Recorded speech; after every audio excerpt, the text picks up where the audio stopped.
Okay. Well, here we are.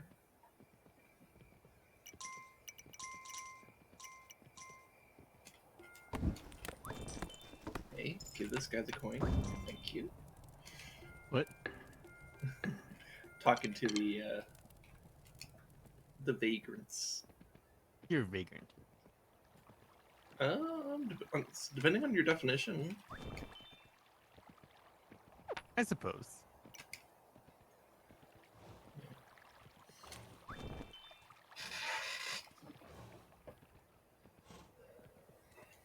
But yeah, sometimes these characters will just like take a coin from someone else, and it's like, hey, it's not for you. Stop that.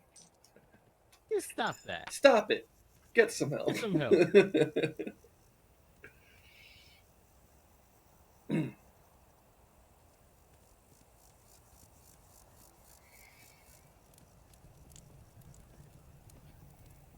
And I wish even one of those archers went over to the left. Because I know there's buns over there.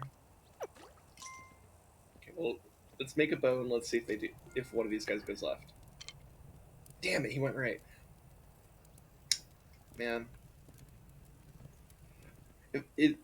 I swear, it feels like RNG on whether or not they go left. Boiling water for ramen. It's probably boiling right now. Yeah, go take care of your ramen. Yeah, sometimes, like they're supposed, like I know they're coded to like try to split themselves evenly, but for whatever reason, specifically on the first day, they sometimes suck at actually splitting. Also, did my game just freeze? Ooh, okay, we're good. Hold on, let me look at Task Manager with something fucky happening over there. Not really a thing I could do anything about. Okay.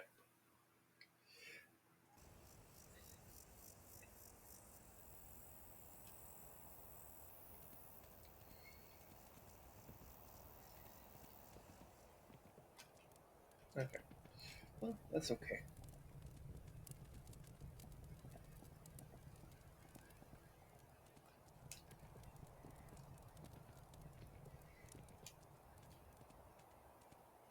Like, we don't need the first day to be that productive. Does kind of suck because I know you can have some pretty good first days, but when they don't split themselves, it's a little bit painful. But that's okay. We're here to vibe. We're not speed running this shit. We're vibing.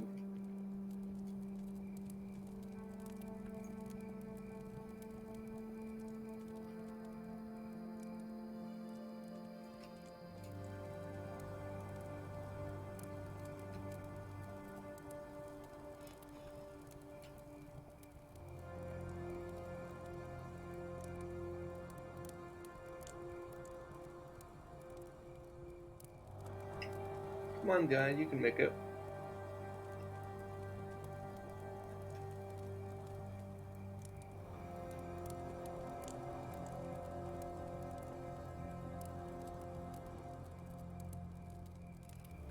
So I think we have 7 guys? Maybe 6. It might just be 6.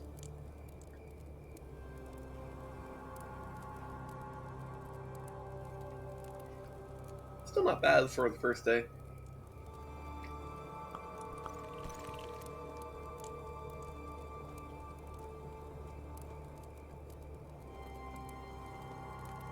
Right, so as soon as I grab the morning money, I want to go to the right and just explore. Scout out what's ahead and figure out, like, is that a good direction to expand into, or, you know, or, I don't know, just figure stuff out. See what's up. Here, let me get the extra coin from this bun. And, my god, can my computer stop doing whatever it's doing? Okay, we're fine. Oh, it leads to a meadow, like, right away. Wow. Okay. So that'd at least be a safe expansion, right? But is it a useful expansion? Ooh, treasure. We love our early game chests.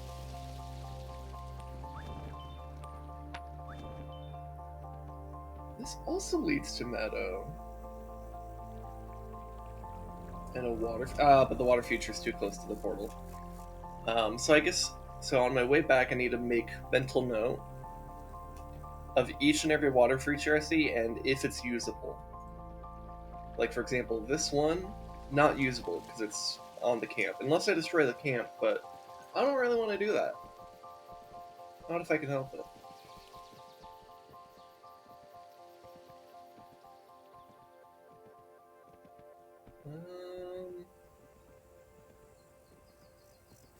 Um, there is one right here. Okay, so I'd get one farm, but it'd be a pretty safe farm. So that could definitely work.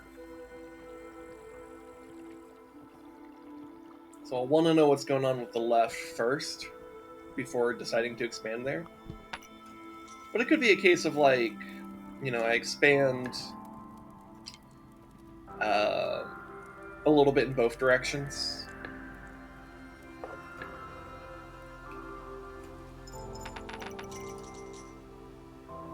Here, I think I can call for these trees to be cut down.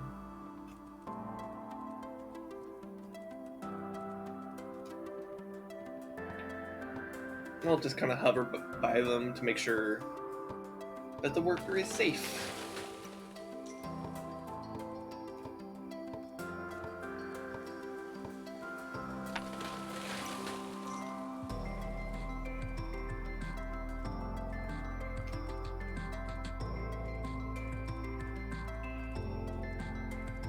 Oh, and by the way, typically today's Monday, and I typically stream Zelda on Mondays. And if you were expecting that today, um, I guess I'm sorry, but I I had some personal stuff come up, and my sleep schedule got a little bit screwed. Um, so I decided it was best to not do Wind Waker today. Especially since I'm pretty much at the end of Wind Waker, and I want to be able to at least be hyped for the ending of it. Ooh, I got a dragon banner. That is so cool. Speaking of hype, but I want to be able to hype up the finale or potential finale for Wind Waker, and I kind of I just kind of knew there was no way I was going to have enough energy to do that this weekend. So I figured it'd just be better to just do something that's more chill that I could just vibe for a small amount of time with. And this game is perfect for that. Alright, let's go look to the left. But I should be able to do Wind Waker next week, barring any other, you know, life stuff that comes up and that messes with me.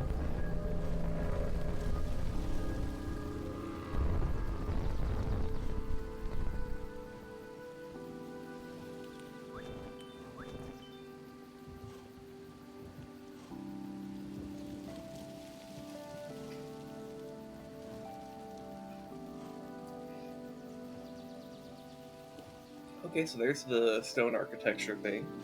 And a merchant. I wonder if I just... let's go ahead and pay the merchant off. And that's where the portal is. Okay. I think I saw at least one viable farmland in this direction, if memory serves. So we're probably going to do a bit of an expansion into both directions, and then at some point I'll just have to decide what direction to push first. Probably the right.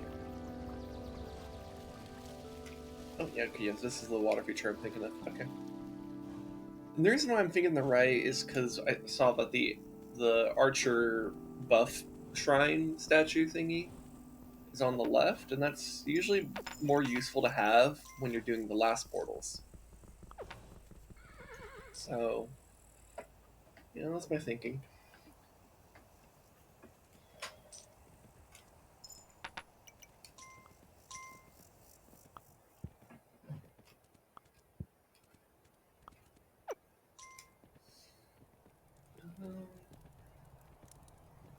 Let's try to just get some people.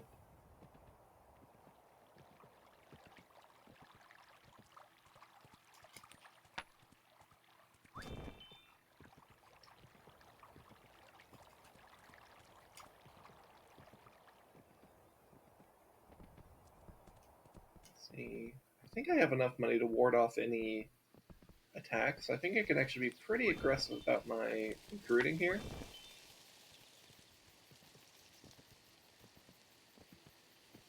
Which would be useful, because you need guys. There's 2 of them. 2 coins. Easy. Easy clap.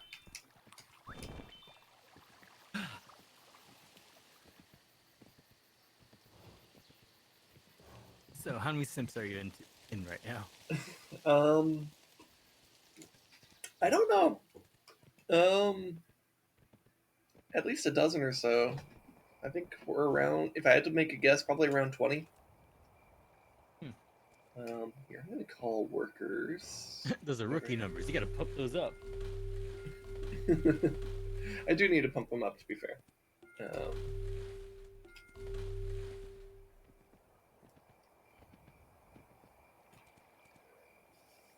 But I did do a pretty good recruitment push right here. Because one of the things that's nice about the early game is that if you have a decent amount of money on you, you could actually just push into the forest and be fine, because you could definitely bribe the little imps, because they'll send just a handful of them. So like tonight there was only 2, so I just needed 2 coins to pay them off, and then I get to recruit the other guys and call for this work to be done. So that's pretty pog. Of course, late game, way too dangerous to do that. They will tear your money apart, and there is a wealth cap in this game, so.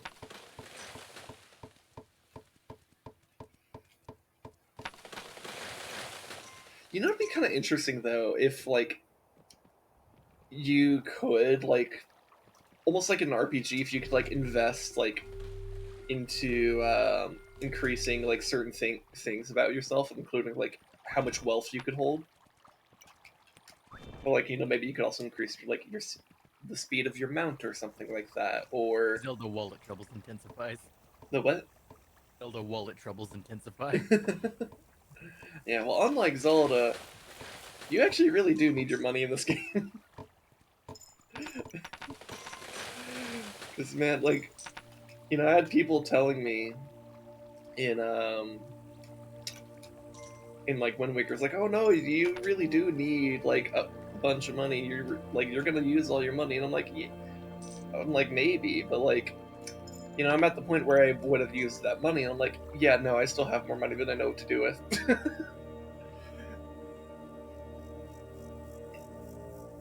At least in Twilight Princess, you literally had the magic armor. Yeah. Well, and then also Twilight Princess doesn't go above 1,000. To be fair, the Ocarina games don't go that high either. In fact, I think the highest size wallet I ever had in either of those games was 500 rupees. Though I do think they have a wallet that goes to 999. So we could probably call for this wall to be built. But whenever I saw that they stop at 999, I wonder if that was a computation issue or just they're like, it's a nice number. It's probably more of that they decided it was a nice number, to be honest, because 1,000 is not difficult for computers to understand, even in the 90s. Yeah. I mean, like maybe like in my case, like my thinking, maybe it was just because they're trying to conserve as much space on the cartridge as possible. That's possible, and it's possible that the additional, especially Digit. since yeah, the additional digit may have been a bit much, especially considering Ocarina of Time was a pretty ambitious game. So they probably. You could argue that for when you factor in for the time period in which it was made, it's one of the most ambitious games ever made. Yeah, probably. Like, I Uh, would not be surprised if they decided against an extra digit just because that amount of resource could be spent better elsewhere. that very well could be the logic behind that. Yeah, especially on a fucking cartridge. Yeah, I mean they only had 64 bits to work with. You know, as superior discs were, granted they weren't always used wisely, Hmm. and throughout the '90s, but you know, discs are a superior medium. There's one thing cartridges always had over them, is that you could load faster. Just load times were not complete shit back Yeah, yeah. because the ROM memory loads way faster than '90s disc memory. Like, holy fuck, man! I didn't like even like on PS2s and whatnot. Like, as a child, I don't remember it because you know, like you remember the good parts, but Yeah, yeah. like shit, dude, load times are ass. Times are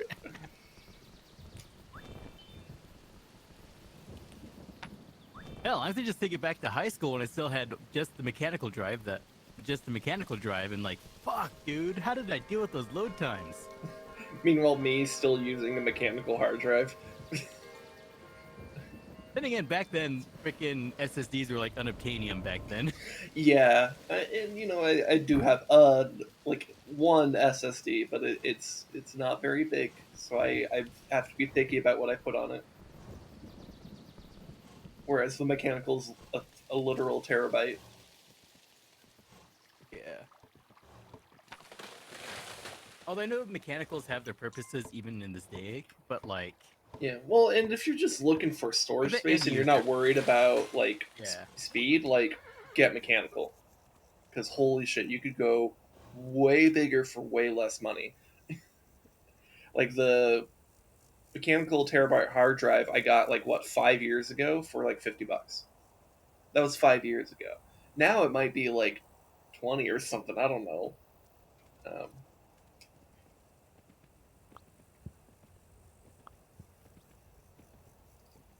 I wonder if I should put up a wall over here or something. I don't know. Also, this ramen I made it like a complete animal.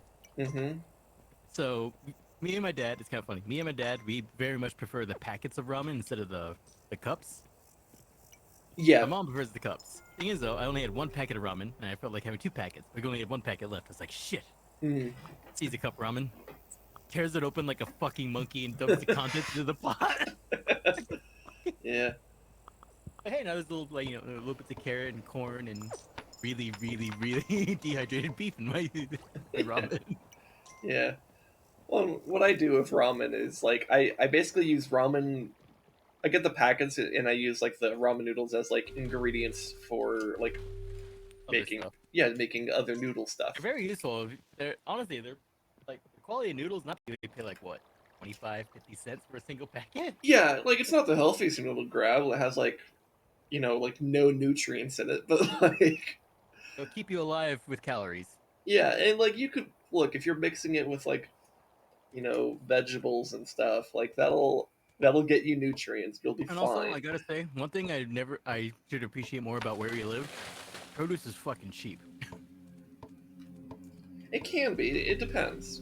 Of course, depends on the season and such, but like It still, depends. It depends on the season. Depends on which store you go to. still, it's like whenever I was just talking to like some of my friends who don't live in the state and like live in other places. Like produce can get pretty expensive. Okay, yeah. So this is our first serious attack of these workers. But Need to get moving. at least we Okay, don't you know have what? We're Japan fine. prices for produce. Yeah, yeah. A place like Japan has it's a little bit more rough there because like they have to import most A of it. lot. Um, And the thing is also like a lot other than like stores that like if you want to buy a little bit of produce, it's psychotically expensive. The only way to buy a good price for produce, I say good, not great, it's like an okay price for produce, is if you're buying for like a family, but there's no in between. Yeah. Either you buy a little bit of produce for a jack shit for a terrible, bend over at the fucking till price, or you have to buy a shitload that one person could not reasonably go through. Yeah. Um, And also, like Japan, their whole thing is like a lot, like a popular thing is like having produce of the utmost highest quality from this region, this specific part of said region. That's known specifically for this one little bit of produce. yep. Well, and that sometimes that aspect sometimes gets a little bit like frustrating when like looking up recipes for like certain Asian dishes where it's like they will say like, oh, you must have this like super specific thing from a super specific region of Asia, and it's like, okay, but is that really necessary? Is there perhaps something I could substitute here? And sure, Usually you is. you might, and the answer is yeah. Usually, you could just substitute like honestly like there's like sometimes you could just like substitute with like lemon juice, like a lot of stuff actually, because sometimes they're just like looking for like something that's like acidic and sour, and it's like, well, that's a lemon. You know what I need to do again? I need to make my own hot oil again. That shit was good. Yeah. Oh, the thing is that there's only one place in this city to buy Szechuan peppercorns. Yeah, well, yeah. um Now, I mean, some people will, of course, like argue that if you substitute certain ingredients like that, like, oh, well, it's no longer authentic. It's like, sure, It's not whatever. actually authenticity. Szechuan peppercorns generally have their own taste. That's one of the few things. Yeah, no, like Szechuan peppercorns are probably the only ingredient that I've been like, yeah, that's something that I unfortunately have to substitute because I like just don't have easy access to that. But I do recognize, like, yeah, there really is no way to replicate that as far as I know. Yeah. But you can still get pretty far with tons of other seasonings and Although I will spices. say, as a member of the original peoples of this of this great of this these collection of continents, it's kind of funny whenever I see how many just all over the world are just like chilies, chilies, chilies. Like holy shit, dude! Chilies exploded once once once the Europeans came to the U.S. came to the Americas. Welcome to Chili's. Fucking Leif Erikson lands in the U.S. Hi, welcome to Chili's.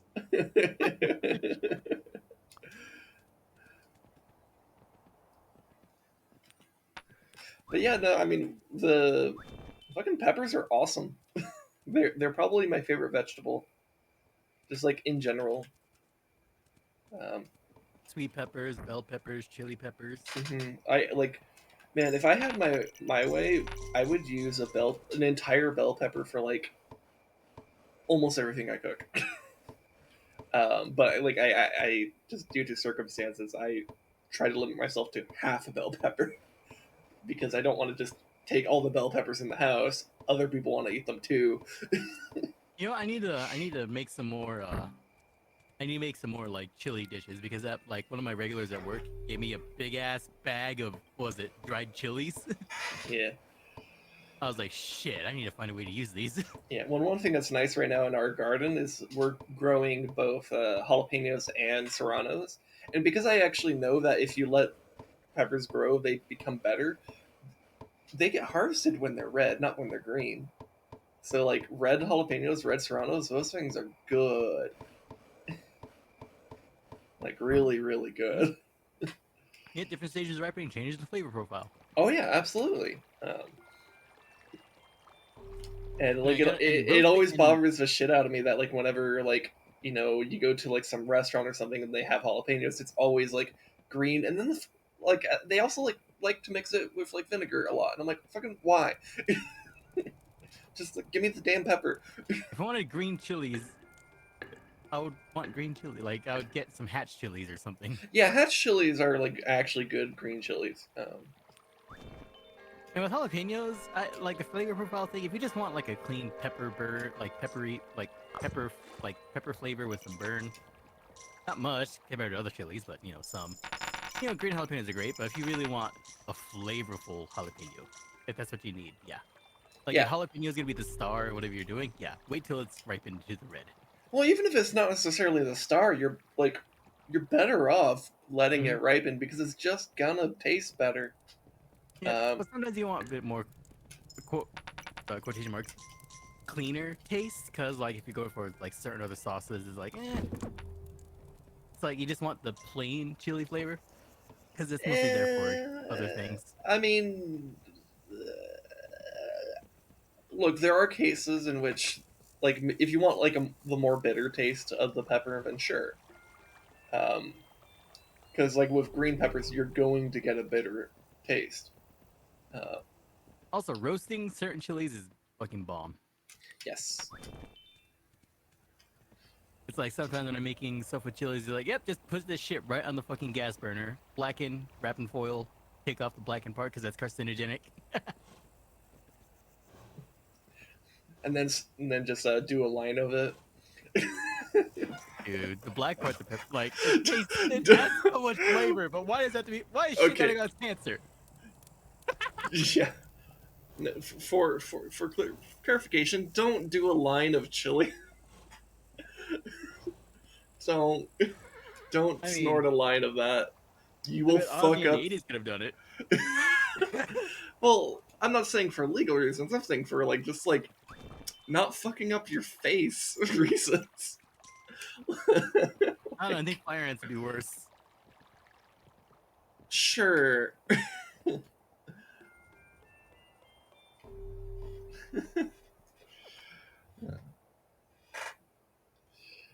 But yeah.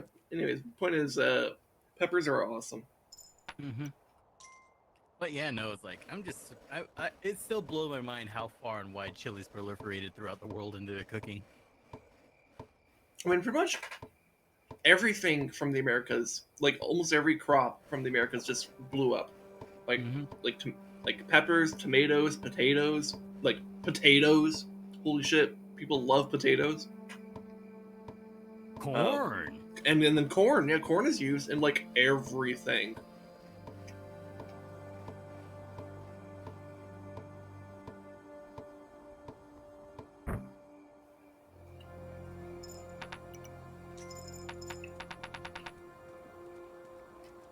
And a ton of other fruits and vegetables too. Like most of the fruits I like are native to the Americas. So like if I were a European existing in like the 1400s, I would have never known what those were like. Yep. I need to get sives. Speaking of food and crops, I should maybe get some farmers.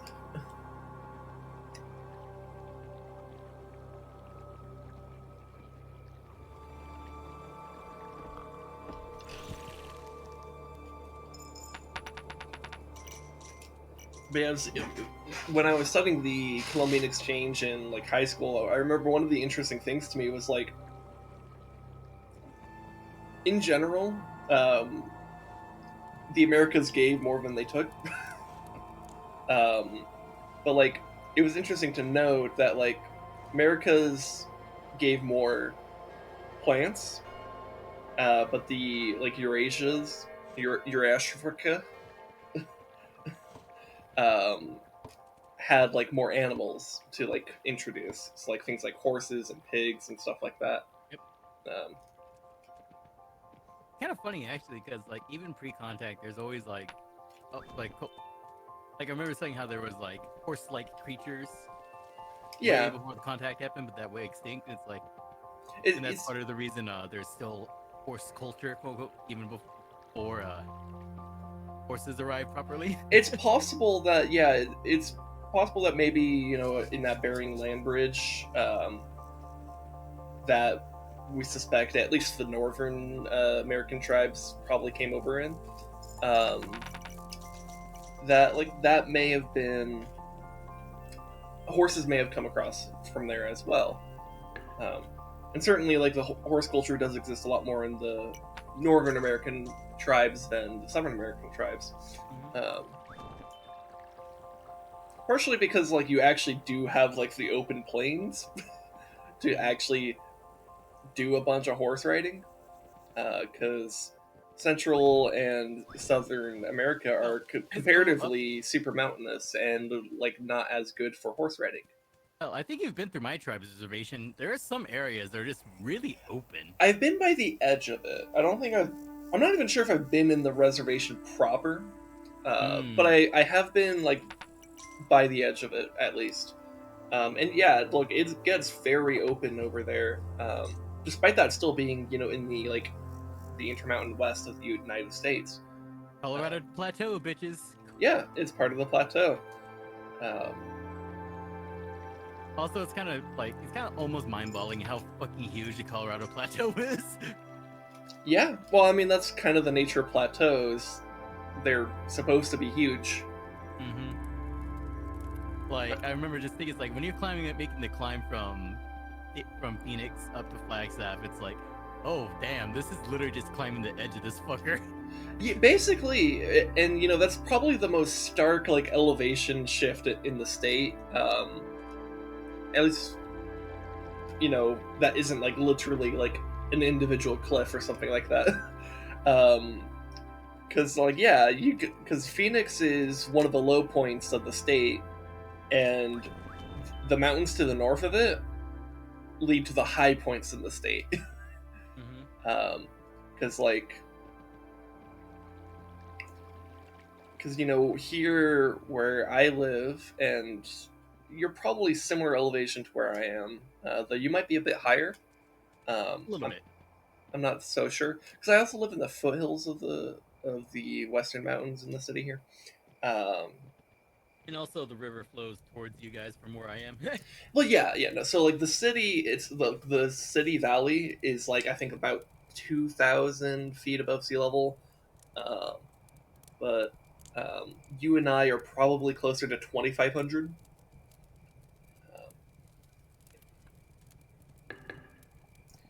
but Phoenix, I think, is like I'm not even sure if they actually hit 2,000 feet above sea Theoretically. level. They might hit it in some places, but like point being that they would be significantly lower than where we are, not by like a ton, but like we're talking about like like 500 feet or so. Um, Meanwhile, Flagstaff is like 5,000 feet. Yep. In fact, I think it might be higher than that. But like a lot of northern Arizona is 5,000 plus feet, and the mountains just north of Phoenix lead straight into that. So you go from one of the lowest points in the state. I think Yuma might be lower in terms of like a major population center that has people, um, but that is like closer to the ocean and like fairly far down the Colorado River. Um, but Phoenix is fairly low, and then it's just very high up. Yep. Um, and that's something you can kind of like just notice just by driving up the highway north of Phoenix. Whereas like if you're going taking like if you're going between Phoenix and Tucson, you're not really going to notice that as much because it will seem mostly flat. But Tucson is higher elevation. Southern Arizona, like that's the thing. There's basically no route outside of Phoenix in which you're not going up.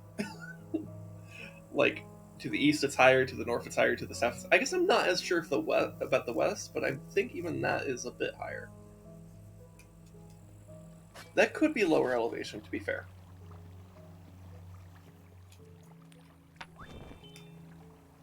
But Phoenix is a bit of a bowl in the center of Arizona. Maybe you can call it an ashtray because it's like a phoenix. And I don't know, joke.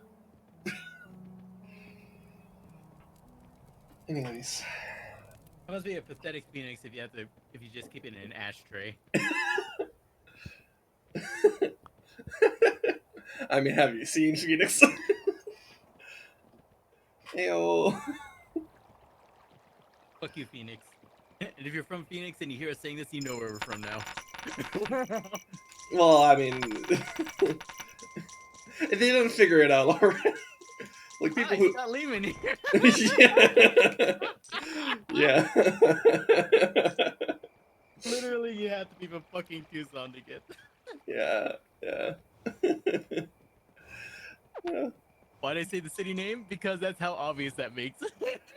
Yeah. Well, and like, whatever. It's a city of a million. It's not like it's really exposing us.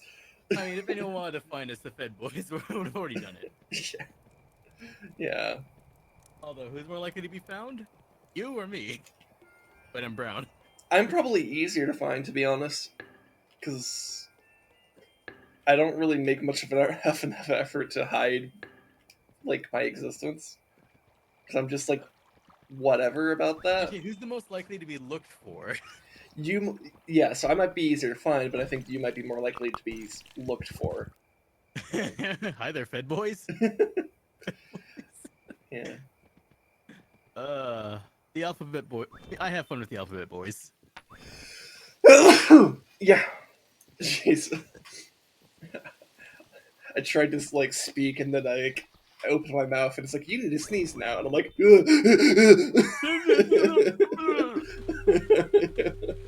Neurological confusion intensifies. confused screaming, Confused sneezing. confused sneezing. Yeah.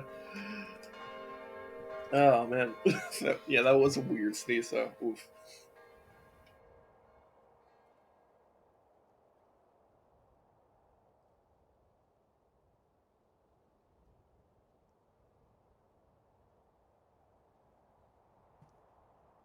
Oh man. Mouse and keyboard first person shooters. How I love thee. You don't reveal my caffeine shakes. Like VR. Like, god damn it. I already was reminded of my caffeine shakes once when I was using fucking a rear mounted red dot on a handgun. I don't want my video games that reminding me about my caffeine shakes. Yeah, for me it's not caffeine shakes. It's just anxiety. You're like a chihuahua. Chihuahua? You just No, shake because it's no, frightened. Chihuahuas shake way more than I do. True. Those little honestly you can use those to agitate other things. Just like Yeah. Apparently, I'm pretty good at actually hiding my like internal freakouts. Because I mean you like had what 24 years to figure it out. I guess.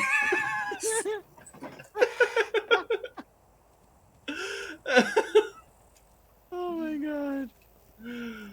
Um, but yeah, I don't know. It's just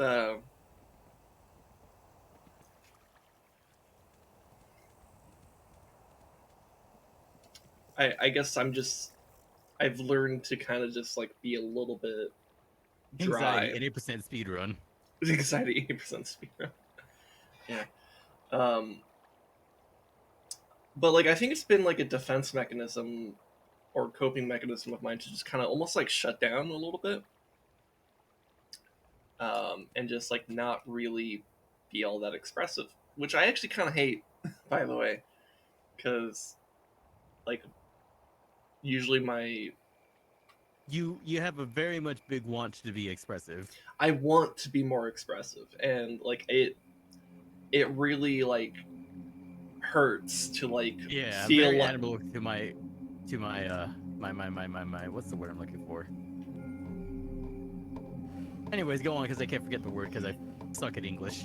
yeah, but like it like hurts to like feel like when I express myself, I like shove people away. Even if that's not necessarily the case, but like if I feel that, like that hurts, Yeah. and that's kind of over time created this like defense mechanism of like if if I'm like freaking out inside, I try to like shut that down, but that like shuts like everything down, and I hate that response. Like, Yeah. I don't think it's a healthy response, but No. Oh, extreme stoicism is not the way to go. yeah, and I'm like nowhere like next to you. I'm not even close to you in terms of like the crazy amount of stoicism you could show, but I think you also don't freak out as much as I do. Like, I think you're genuinely just much more stoic than I am. Um, Freakouts. I can't do shit when I freak out. Like yeah. Well, I I'm think that's my whole logic around the whole thing. It's like my mechanism. If I ever do freak out, it's like, okay, doing a complete freak out that doesn't help anybody, not even yourself. it's not a bad instinct, I suppose, because it's almost like a do no harm type of instinct, which is useful. Um, Now, granted, making the right choices when you're in a panic thing, that's a thing you got to practice and train. Not yeah. killing yourself, because just because you can take action when you're freaking out doesn't mean you have the peace of mind Wait. to make the correct choice. Wait. When did I switch horses? I don't even remember doing that. You switched horses like some minutes ago. You Oh switched my. to the Wow. That's how much I've been autopiloting right now. I don't even remember doing that. horses. I Also, played a little bit I more should be was it upgrading Breath of the this. Wild. I'm still on a quest to find a horse that looks like my horse. Damn it! I will find you. There's a lot of horse variety in that game, so I would not be surprised if you found a horse that looks exactly like the horse that you used to have. Rest in peace, Strawberry. Rest in peace. Oh, that's such a cute name. Yeah, we named her that because she's like white with like reddish brown hair, Mm-hmm. and on her mane she had like reddish brown, strawberry-ish colored, and but then it also extended to her like that thin top layer coat on her body, so Mm-hmm. she looked kind of pinkish. That's cute. You might not find a hue, like a main hue in Breath of the Wild that's that pink, but you might be able to find something that has at least some amount of red tone in it. Um, 'Cause I think I have a horse that has like almost like a red brown type of mane. Yeah, So, yeah, he's a good and horse. and you know what else you could do with horses in that game, and it's super fucking cute, and I love it. You could put flowers in their mane. Amazing. It's so cute, and I love it. I remember times when we like washed and groomed our horses, like we would braid their manes. Hmm.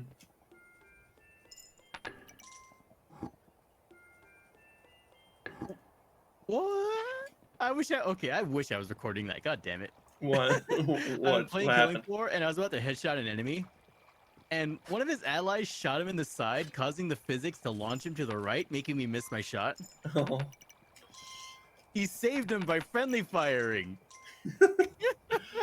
Dude, that's honestly that type of shit is like half the reason why I've been saying for years like I should probably do streaming or something, because like Yeah, man. there would like so constantly be moments, Where whether it's by like, myself or especially with you, I would notice like we would just like get up to our shenanigans and there'd be something so fucking funny that would happen. Like take like last week on our Together Tuesday, the fucking like constant like monkey like noises. charges we did, and like I was like looking through that VOD last week, and I was like, man, like, you know, I can't just clip all of them, but like, is there one moment that's really good? And then I stumbled upon the one that was like perfect because it's one where I also like described the situation and how comical it was. And Yeah, I'm like, okay, there we go. That's gonna be like the textbook example of what happened. But that happened like a lot a throughout that lot throughout that stream. That was stream. not a one-time moment. But then sometimes there are like one-time moments, like on the Portal stream.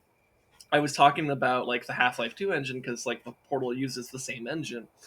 Um, and you know, I had recently died just like some like Half-Life 2 physics fuckery, and I was like, and I said something like, okay, yeah, I think we'll be able to like get across this bridge so long as like Half-Life 2 engine doesn't kill me. And then immediately Yeah, Half-Life 2 engine you kills can me, use you. and it's so fucking funny. I uh, gotta say, the longevity of that engine is ridiculous. it's actually a pretty great engine, especially if you enjoy a little bit of jank. Oh, Because especially if you enjoy a little bit of jank. And by a little bit, I mean a lot of it. Mhm. Because it is a very like janky engine. Um, but it's very, very fun. It's because for the time it was so, it was the level of physics they were trying to attain with that engine at the time was ridiculous. But because of that, it Hmm. became janky because of how much of physics they were trying to do. Well, yeah, I mean, well, let's put it this way: like Gmod is still a widely played game, and that uses the Half-Life 2 engine. To its Like, fullest. yeah, it's literally just like they realized that the Half-Life 2 engine was like pretty flexible, so they just made a game that was basically the Half-Life 2 engine.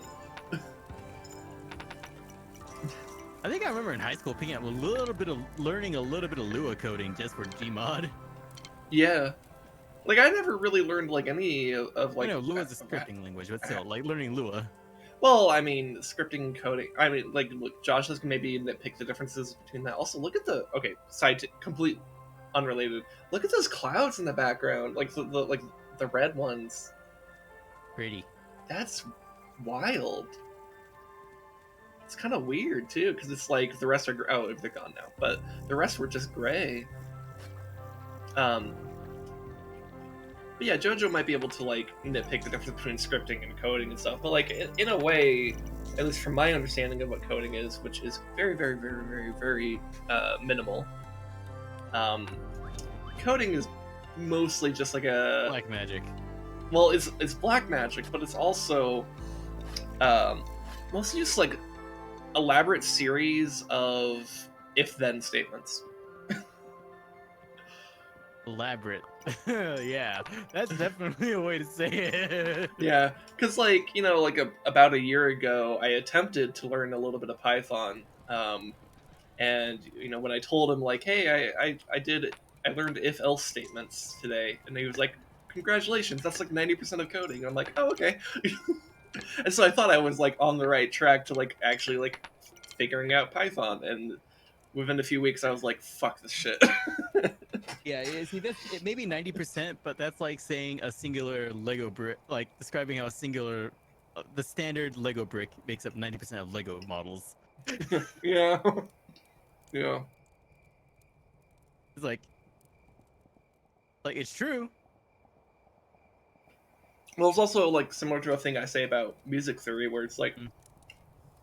understanding chords and key signatures is like 80% of music. Like if you understand that, you have like most of it down, like the vast majority of it.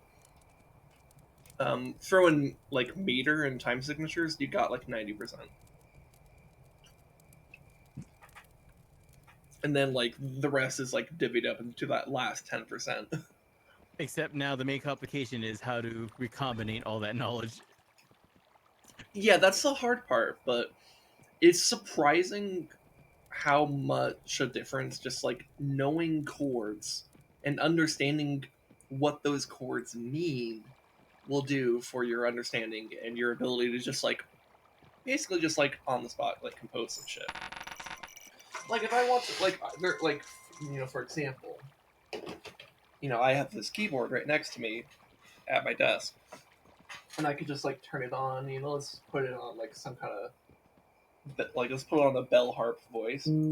How well is that heard on stream? Okay, pretty well. In fact, I could probably turn it down a little bit. At least according to my microphone, it's said it's picking up pretty well.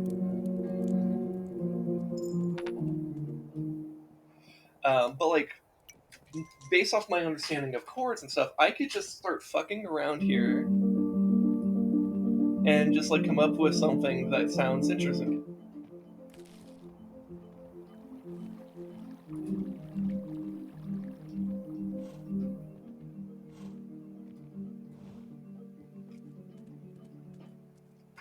Like that was like, well, what was the chords I even just did right there? I did G minor into D minor, F major, C minor, E flat major, into a inverted G minor, into a cadential um, D major. Yes, these are words I know. Yeah, but this is kind of my point though. It's like I just bullshitted that chord progression, but because I know what all those chords mean, and I know the importance of a cadential inversion, for example, I know that if I do this and then follow it up with this, I can resolve very cleanly back to the implied tonic that I'm going for. Which, if you don't know what any of these words mean, first of all, that's fine. I'm just using this as an example because I'm a I music know nerd. them as words, not as music words. Yeah, but like, if you happen to know what I'm talking about, you actually could do exactly the same shit I just did on the spot because that's all it took.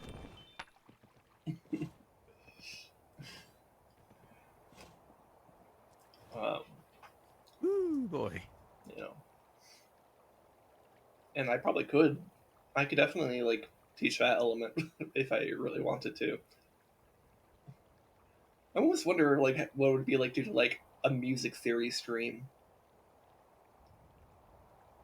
I mean, I know Problem is, you you can have go on and on about it. I wouldn't be yeah, surprised if you get some people sticking around. yeah. Main problem would be like you have to be like organizing shit to teach something. That we are not.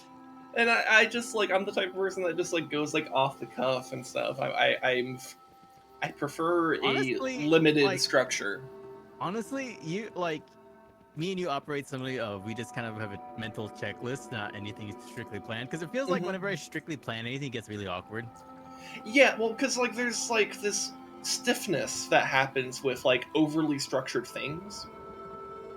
And look, sometimes you need to just like apply a very structured method to whatever you're doing. Like, although granted, But your checklist is probably a lot more inclusive than mine ever would be. Mine is usually like taking for streams for examples. Mine's like monkey noises, gratuitous violence. Okay, we're done.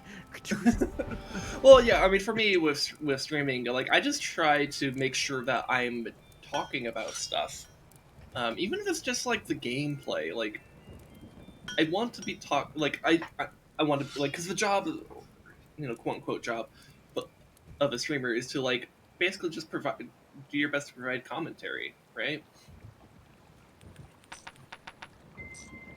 Um, and so that's something I want to be better at, and like I like talking about things, so like it makes sense for me to go down this avenue. But there is a very conscious effort to try to make sure that I am talking because like it's a little bit different than just like spontaneous conversation, you know, because it's like I am intentionally trying to create this effect, right? It's not entirely organic, though. If I get into a proper flow state, it will effectively become like just a natural and organic conversation. Uh, and I think that's part of why a lot of people will say, try to bring your friends onto stream and stuff like that, because that way you could just like talk to them. Mm-hmm. That's why like what you and I are doing right now is very effective because we could just talk about shit. Like we were talking about peppers and like the Americas and like our own state and stuff like that. But like now we're on this shit. And we're talking about talking. And yeah, now we're talking about talking. It's gotten there's it's like an ogre. It has many layers. Oh, it's all ogre now. Yeah. I should probably push for a raid actually. I think we're in a good enough state. I won't bother monitoring it though. I only have one coin. It's not like that's gonna be useful. I have one monies.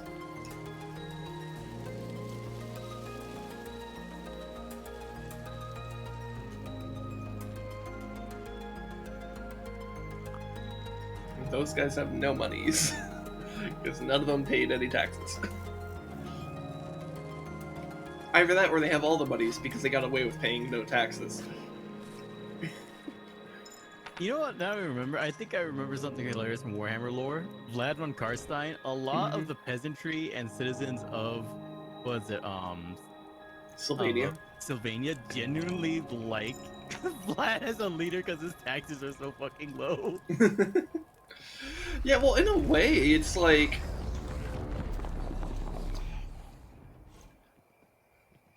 I mean, I would almost wonder. I mean, I guess you still need like buildings and shit, but like when you have an undead society, how much do taxes really matter anymore? Because like you don't need, like, in terms of like, Well, actually, actual not everybody. needs. Like the minority of people are undead in Oh Sylvania wait, yeah, you're right. That's how Warhammer works. It actually isn't, or at least the vampire count factions. Um, because they kind of need people. that's true. Yeah, I forget about that because I usually when I'm thinking about like undead societies, they're like all undead. um, like more akin to like the Tomb Kings in Warhammer, or Yeah, or like the Forsaken in Warcraft or something like that. Um, so yeah, I forget that that's the thing there. but yeah, but like the thing is like I think I remember it's like Vlad was a lot more brutal before he met Isabella. Isabella. Basically, although she improved him by quite a bit, but considering how low the bar originally was, that's let's put it this way: he went from viewing the living as cattle to viewing the living as prized cattle. I mean, look, in the Warhammer universe, that's actually pretty progressive. You see, it turns out you can get more out of your meat sacks when your meat sacks are happy. Yeah. And then Well, there's yeah. his assholes. Then there's his dickhead son. Yeah, Manfred's such a cunt. It's so weird because, like, in Total Warhammer, I actually very much prefer playing Manfred as opposed to Vlad. Like, Vlad's fun to play in battles, but Manfred has just, like, better macro elements. Also, I do like his, like, spell casting and stuff. I think it's, like, really fucking cool. And, like, mixing it with this idea that he's, like, also this, like, in his own right, an intimidating, like, vampiric warrior. I find it very, very fun to play. Um, though, if you need a Chad, get Vlad. Yeah, dude. I remember looking Man, at the that's like that feels like I just made like an advertisement for Vlad. right. Need a Chad, get Vlad. It was funny though. I remember seeing the buffs they gave Vlad in the SFO Grimhammer mod, and Hmm. it always gets me because he's as fast as light cavalry. Yeah, I He's mean like, when he, I mean, he's one of the few lords in that game that doesn't have a mount. even Isabella has a mount. Hmm. So like he kind of, so that's part of why he's such a Chad. Is because like he does this shit um without a mount. He just runs at the enemy, Yep. um, which is like kind of fun in its own way. Though I,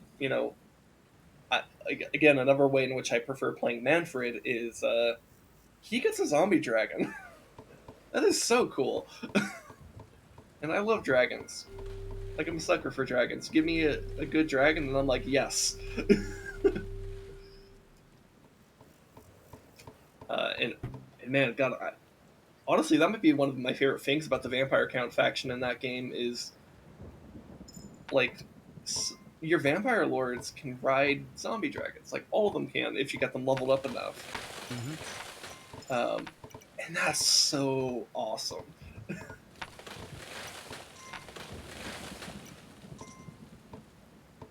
And I think the only vampire lord that doesn't get a zombie dragon is Vlad.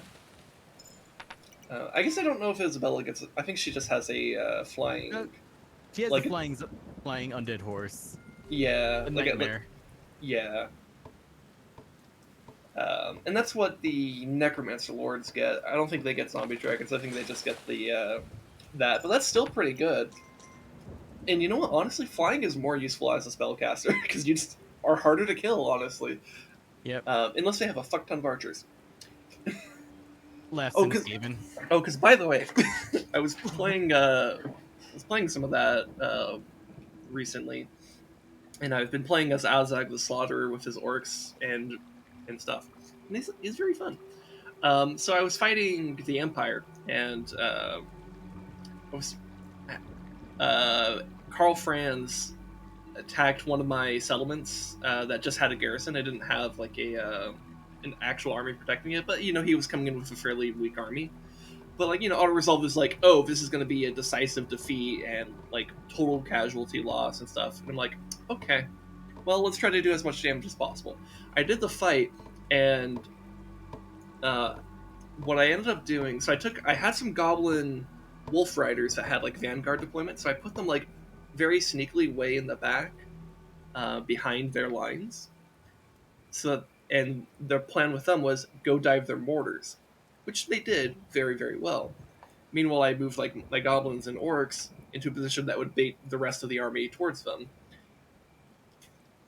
So that was game because I won this battle, by the way. So that was game. That was battle winning move number one. Battle winning move number two was telling all of my archers to focus Karl Franz on his damn hippogriff, and that worked because Karl Franz, sure he's very powerful himself, and that bird is a pain in the ass, but Yeah. that And it makes bird makes it a good target for archers. Yeah, that bird also makes it a very effective monster killer. Like, holy shit. Yeah, no, like honestly, Karl Franz is normally a super pain in the ass to fight, but like I kind of memed on him. That being said, he's not the biggest asshole with the biggest asshole hippogriff. Because later on, when I had another settlement, actually it was Ubersreich, um, got attacked by Lewin, and Fuck you, Lewin. yeah, basically, yeah, it's like he was unstoppable on his hippogriff because he is way more powerful on his hippogriff than Karl Franz is. It's ridiculous. And actually, I think Franz has a griffin, not a hippogriff. Come to think of it, Yeah, it's actually, a griffin. yeah, but still, big bird, big asshole bird. Big bird lion. Yeah, Actually, no, I think it's specifically bird lions are the normal ones, but Carl Franz is special because he's extra big because he's a bird tiger. yeah, something like that. Because tigers are bigger than lions. Oh my! Which is a thing that a lot of people forget, actually. It is pretty easy to forget, especially since like the frame of a lion kind of makes it look bigger. Yeah. But, like, tigers are just lither, but they're straight up fucking bigger. Yeah. Yeah. Also, tigers are weird. Like, they're gonna hunt your ass down in the wild, but like also like you could just kind of make them not by you can make them nervous by wearing a mask on the back of your head. Mm-hmm. Like if they see a face, they get nervous. It's kind of weird.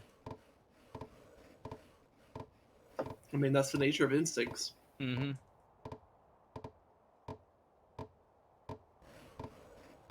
Now I'm just reminded of the SpongeBob episode with the sea bear circle. Well, I'm a PBS kid, so I don't know.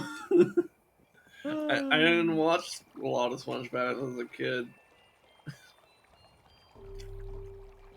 Oh, man. Honestly, most of what I know about SpongeBob is just because The memes. it's yeah. I mean, it's not that I never watched it. It's just like Rarely. yeah, it wasn't something I watched on like a daily basis or even a weekly basis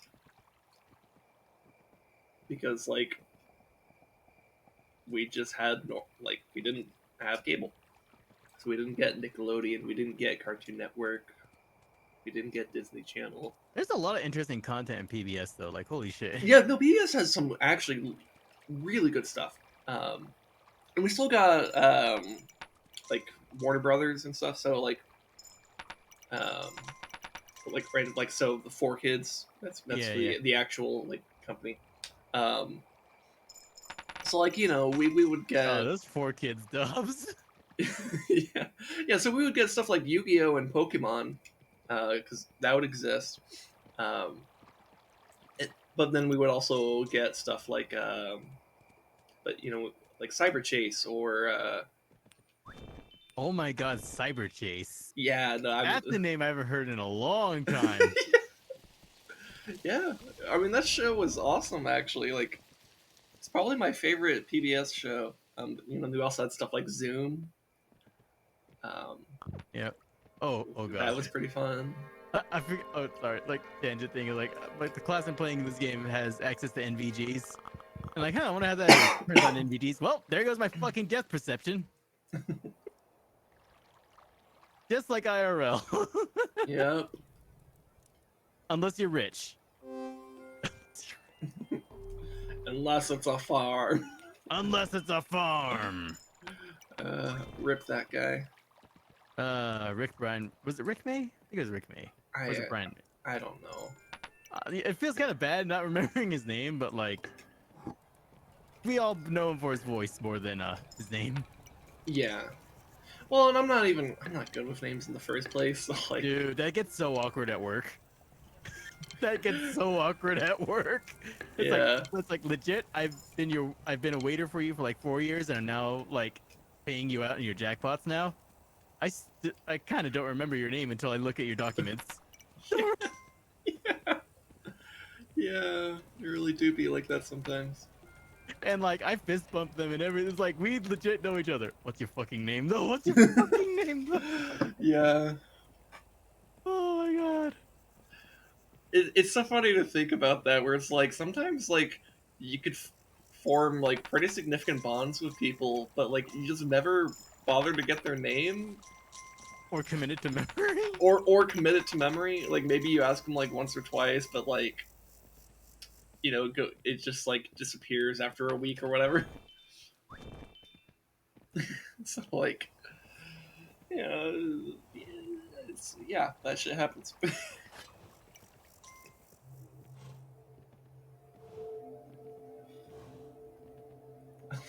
Oh my god, I just thought of a funny mod that someone should make for Total Warhammer. And that is. Because you know how we refer to like, oh, like look at King Louis and his big bird. Mm-hmm. What about a big and yellow? what about a mod that basically replaces the hippogriff model with Big Bird from Sesame Street? Oh, that'd be so cursed because you have to like make it so fit within the models and everything. Oh god. Oh my god. I guess while you're at it, look for like what are other Sesame Street characters that could fit into and what would they be? Like who would Elmo be? Or like who would Elmo become in Warhammer Total Warhammer? Has him replace Archaon the Ever Chosen.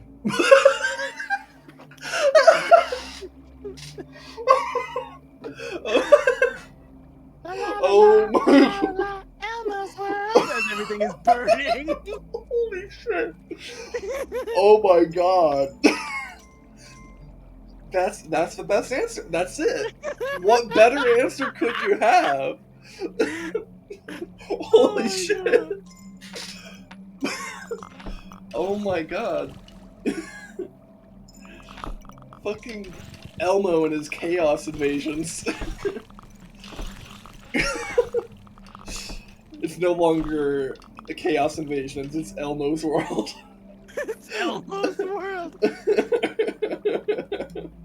Holy shit.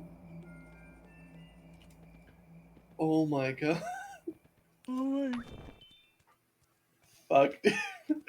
Wait, so who's Zoe? Who does Archaon get really bad at? Because of, like, petty bullshit. Oh my god, I don't know.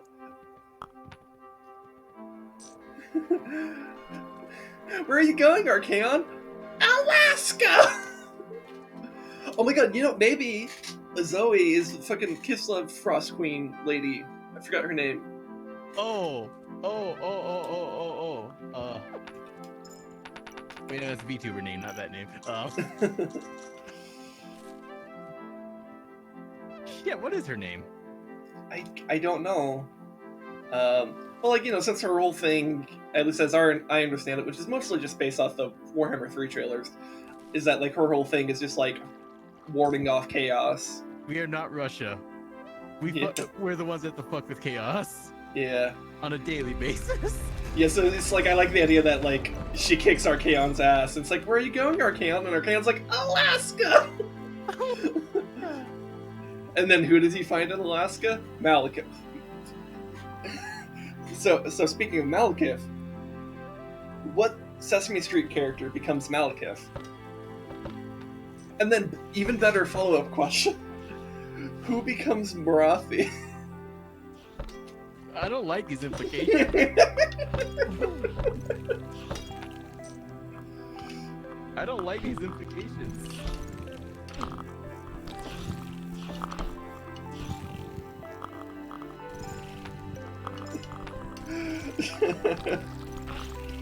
I just realized I never got catapults. We'll be fine, because it's just a second portal, but... Oh, MFT Kata.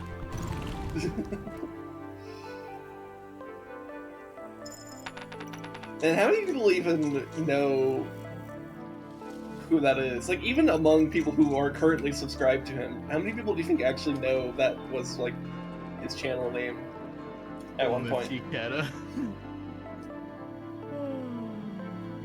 To be fair, probably most of them do. Because, like, he has a fairly loyal viewer base. Mm-hmm. And it's the type of viewer base that's just, like, they've been there for a decade.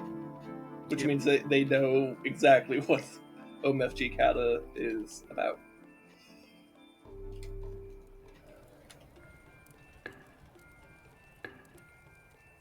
It's definitely not Kata. Well, it was initially. Not anymore. It's so funny to think about, too, because they would accuse Jesse of, like, just copying Total Biscuit. Which is so funny to think about, because it's like they became best friends. It's weird knowing he was older than Total Biscuit. That's so weird to me, too, because he certainly did not act... But I think it's a case of, like, Jesse Cox behaves... like, or at least the persona he puts on when he, like, is, like, doing YouTube videos, is, like, he's, like, a memer and a shitter and stuff like that, so he's, like, he kind of comes off as a little bit immature, which is, like, kind of his brand, anyways. Like, he that's, like, on purpose. Meanwhile, Total Biscuit was, like, very formal about everything that he was doing, and, like, would come off as pretty mature by comparison.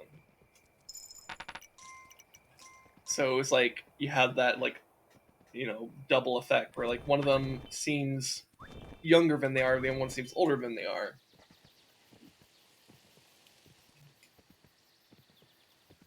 Also, like, Total Biscuit additionally was, like, married and, like, had a kid. Jesse is, like, perpetually single.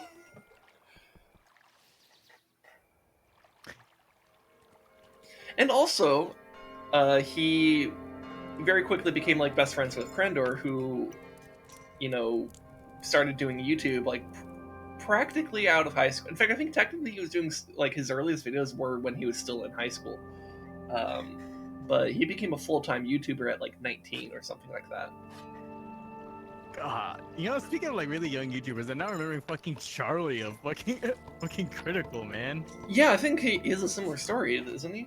Like, dude, I think we all graduated. I think I graduated like the same year as he did. Oh, yeah. Honestly, it's a bit weird to me to, like, notice, like, there are some YouTubers that I, like, pay attention to that, like, they're really not that far from me in age. Like one YouTuber that I fairly regularly watch, Loco TV, he does StarCraft 2 content. He's just, like, a little bit older than my brother. And that's kind of weird to think about. Yeah.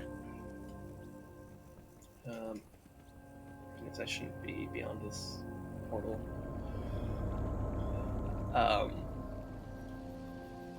So yeah, it's kind of weird to think about. Yeah, speaking of Crendor, I'm now just remembering, how did Toaster Woman get the name Toaster Woman? I don't know. I don't know.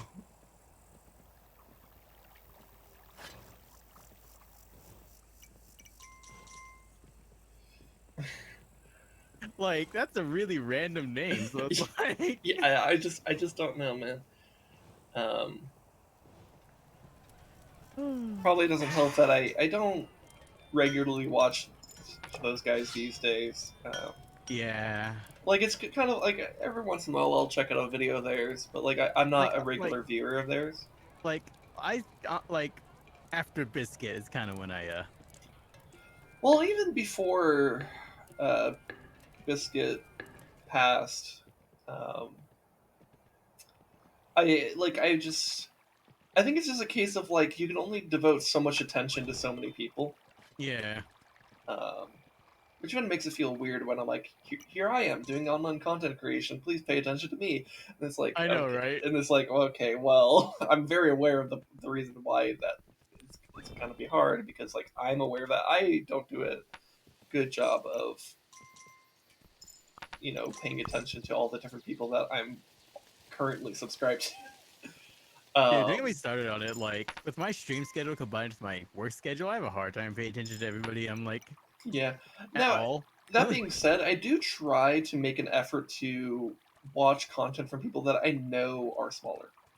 Um, and since I've been doing streaming, I've made an additional effort to actually make sure I'm watching more live streams, um, just to kind of get one, just for a sense of like, okay, what is a good live stream look like? That way I know what to try to emulate and stuff. But also, like, I can help support people that I actually know. Like everyone in this, like with like Shuni and Squid and Sugoi and Yep. Toke and Crimson, all those guys. Like I like that aspect of like, oh, I actually have like some level of connection to this person on a personal level. I want to support them.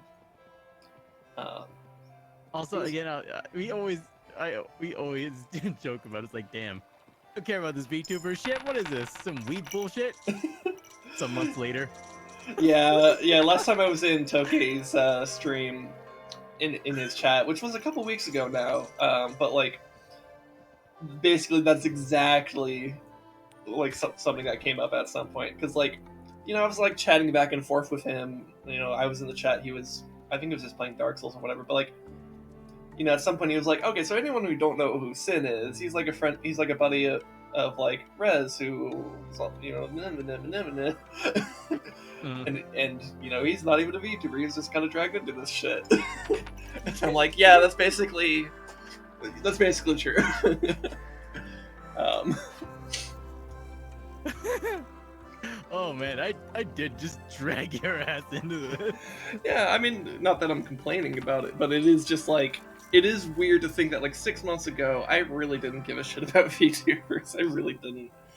Um, and now I don't Mostly know. If, associated with I don't quite a know few. if yeah, associates probably. I was about to say friends, but I'm like, friend might be too strong a term because like I don't know if I'm really friends with these people, but like I know them. We've interacted. We've had positive Associates. interactions. Yeah, like associates is probably the best, or maybe friendly associate. I guess I don't know. It's kind Um, of weird. What is friendship? yeah, it's weird to like try to think about the line of that. But like, we've done I don't know, like half a dozen collabs with Squid at this point, with me and you, and like we did two I regularly do Phasmophobia with collabs with Vinny TV. Shuni, and then yeah, you regularly do that stuff, and I'm like pretty much always there in their chats, so like they're like increasingly familiar with me. Um,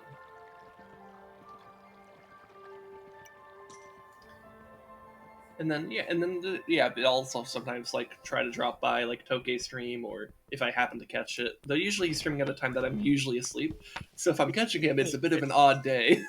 It, it's always weird. I really want to support them and like interact more. Problem is, I sleep or work when they're active. Yeah, you might be able to get away with having your streams up at work, but like I don't know, maybe not in your current position. Maybe if you were still doing your old position, I don't know.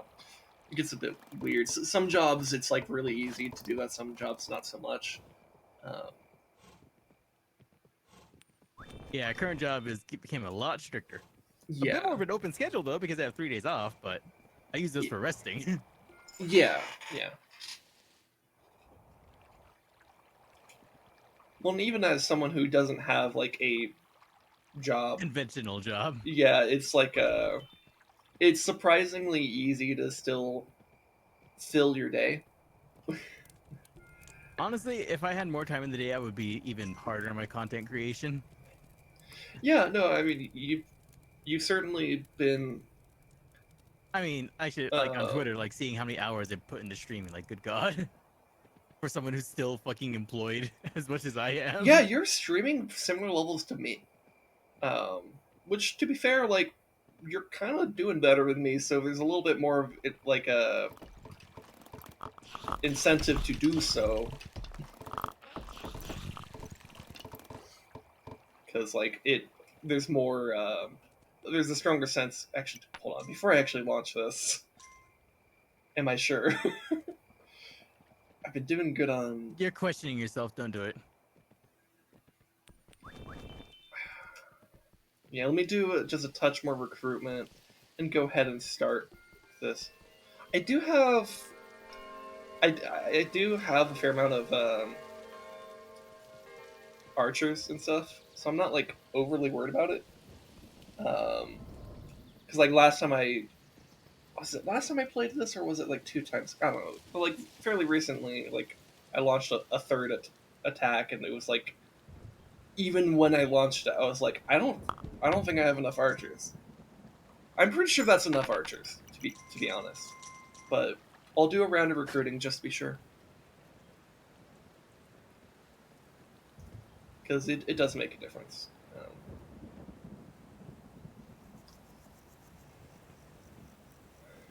But yeah. Um,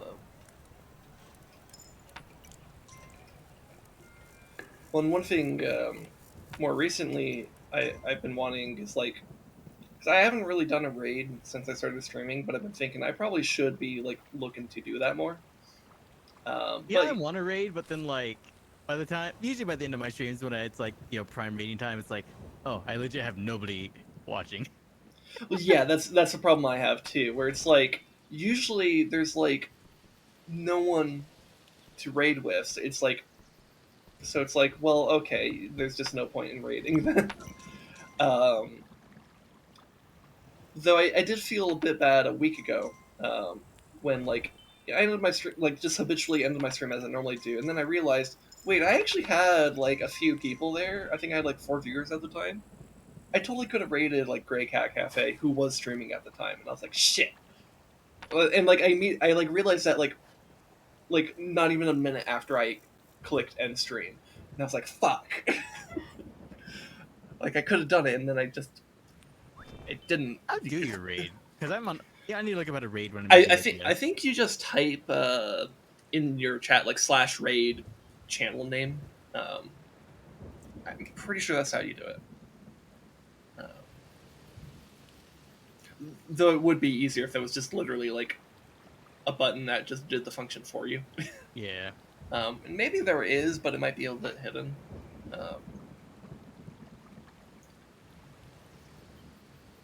Because I don't know where it is, if there is one.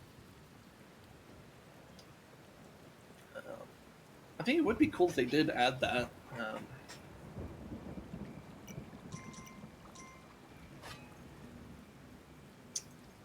'Cause And that would just make it easier. yep. But what they have works. It's not like, so in a way, it's like, is it worth investing time and resources into it if like what you have works? you know,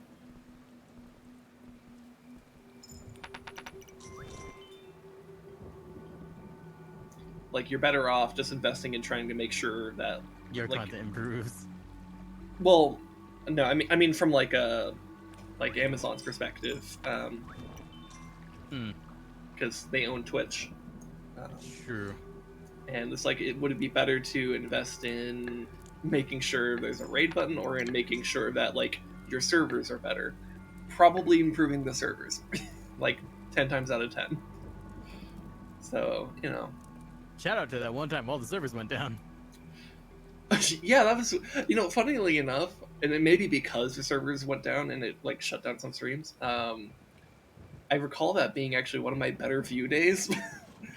um, though it may have also been because the title I had for that day was pretty good, because that was Warcraft 3, but This isn't the Burning Crusade, it's a bathtub. Oh god. Alright. Okay, so I am going to launch a raid now. I'm pretty sure I actually have the numbers to do this. We reading.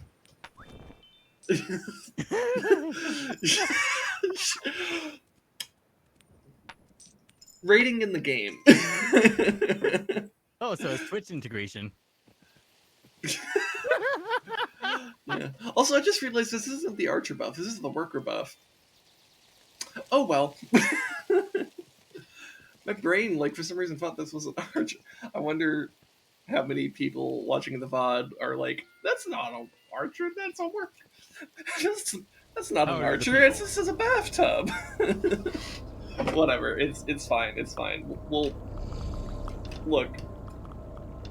If you were really dependent on buffing the archers, you're playing it a bit close. I think I have more than enough archers in terms of numbers. I am going to monitor this just to make sure it goes well, but, you know. By the way, I like the peach color we have here. It looks nice. Also, have you ever bunked an enemy to death with a grenade launcher? Not with the launcher.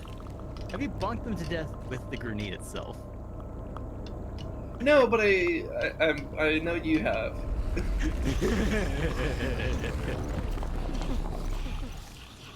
Because I bring this up because there's an enemy in this game who's highly resistant to explosive damage.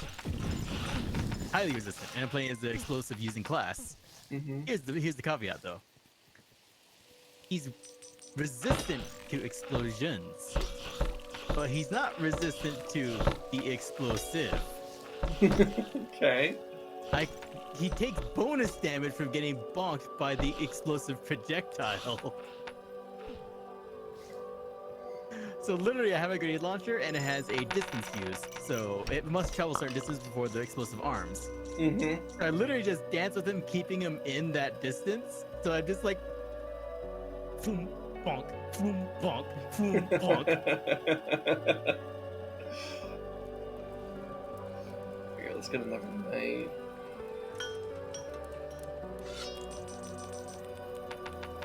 Okay. Our Evernight fell, that's not good.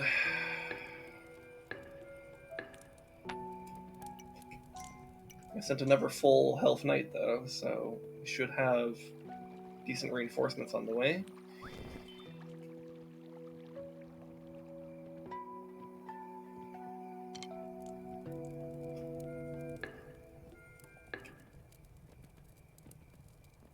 I need to actually see how it's going on this side. Because all I know is that both knights went down. Okay, so they've retreated to here. But they're not being hounded, so they probably just barely fought it off. Okay. Alright. Let's repair the wall.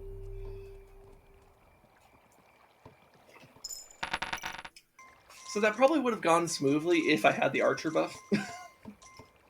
But I had the archer numbers to get by. I guess it's good that I did that additional round of recruiting, though, because that may have gone a little bit worse if I didn't. Probably not a lot worse. I don't think it would have been like a game over situation. But, you know. Yeah. So let's get the Evernight ready.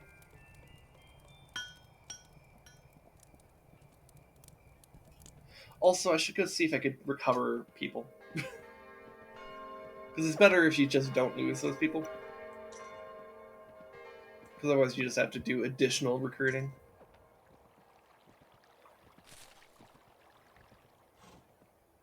Okay, I need to... Well, let's eat the grass here. So I could actually book it. Okay.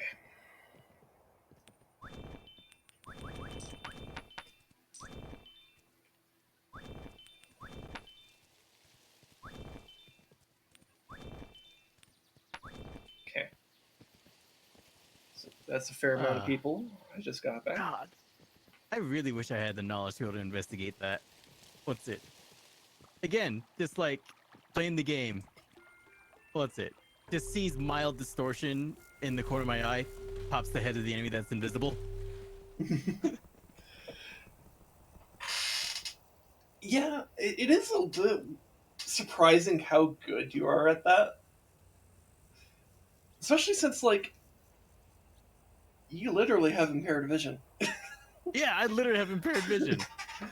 Like I don't know, maybe it's just it could be that because you have impaired vision, you have this instinct to pay much more attention to like any kind of Weirdness. weirdness. Yeah, um, but I don't know. But Yeah, no, you're it's weird though surprisingly good because at like it, noticing that. yeah, because like I noticed it against like a background that's like stone, which is stone is just like it's random. It's not supposed to have a regular texture. What's like a regular pattern because it's supposed to be a nature thing. Thing is though, I can still notice the distortion against that, so I'm just like, huh.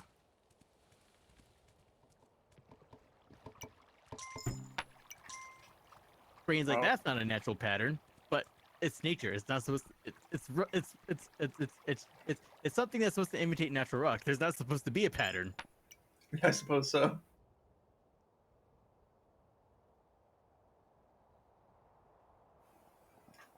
I don't know. Maybe it was like too smooth or something. Maybe I don't know. It's weird because like Halo I do it. This game I do it. Like I think every single game that has that kind of invisibility where like there's that weird shimmer, I could just like, oh, there it is. Hmm. Well, yeah, it's something that's made me think a lot about. If what if you were to do like StarCraft? It's like, well, you would that could actually help you because you would be able to notice when there's a bunch of DTs in your base or something like that. Of Yeah, but course, that you requires me would. learning StarCraft in the first place Yeah, well, and of course, just because you see it doesn't mean you can necessarily do and anything do about it anything about it. because you do need detection. But if you see the shimmer, you might react faster. Um, um, and to be fair, there are some ways around detection. Um, like you could send, like for example, if you're playing Protoss, you could do disruption balls pretty much anywhere. You could do psionic storms pretty much anywhere. If you're playing Terran, you can nuke anywhere if you have the nuke, though that might be a bit extreme. Um, What are you talking about? I don't, and you. Oh, and actually, even better though, you have EMP with the ghosts, which literally does remove detection. Um, Also, if you're Terran, you could just have an orbital command and scan. Just hotkey the orbital commands and just like press the scan button. Boom. So actually, Terrans probably had the easiest time with detection because of that. Um, and if you're Zerg, you could do fungal growth with infestors. You could do corrosive biles with ravagers. You can manually detonate banelings.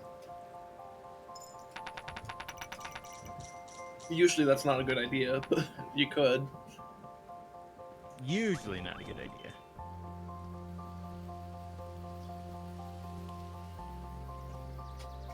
Yeah. So there are ways around not having detection. Of course, the easier answer is just have detection. Because Yeah. detection's not that expensive in those games. Like just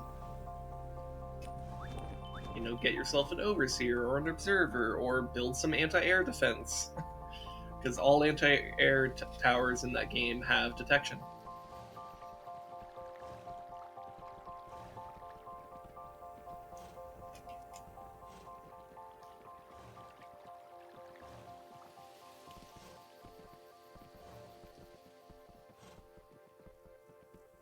An outcome when charging directly into the enemy crowd or charging directly at the enemy results in less damage taken. Precisely because of friendly fire. Because I told you about the distance fuse and grenades. Mm-hmm.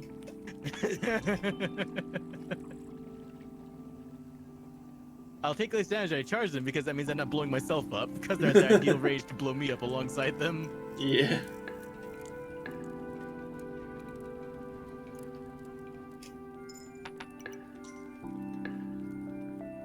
Out of it, I've blown myself up before because they're at like the distance where it arms, but they're still close enough for friendly fire. Mm-hmm.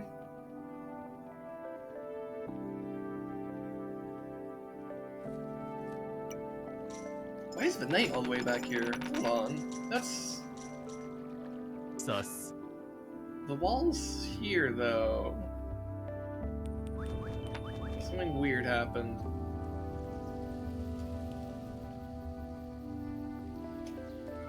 I'm gonna walk carefully into this forest. I don't want to expend too much energy here. Knight is being a sussy baka.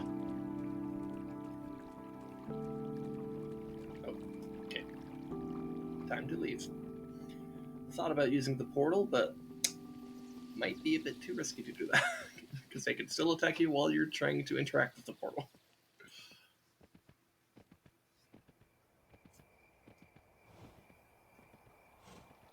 Yeah, I have no idea why that knight came all the way back to the other side of the farm. There was no reason for it to do so. So that was just weird.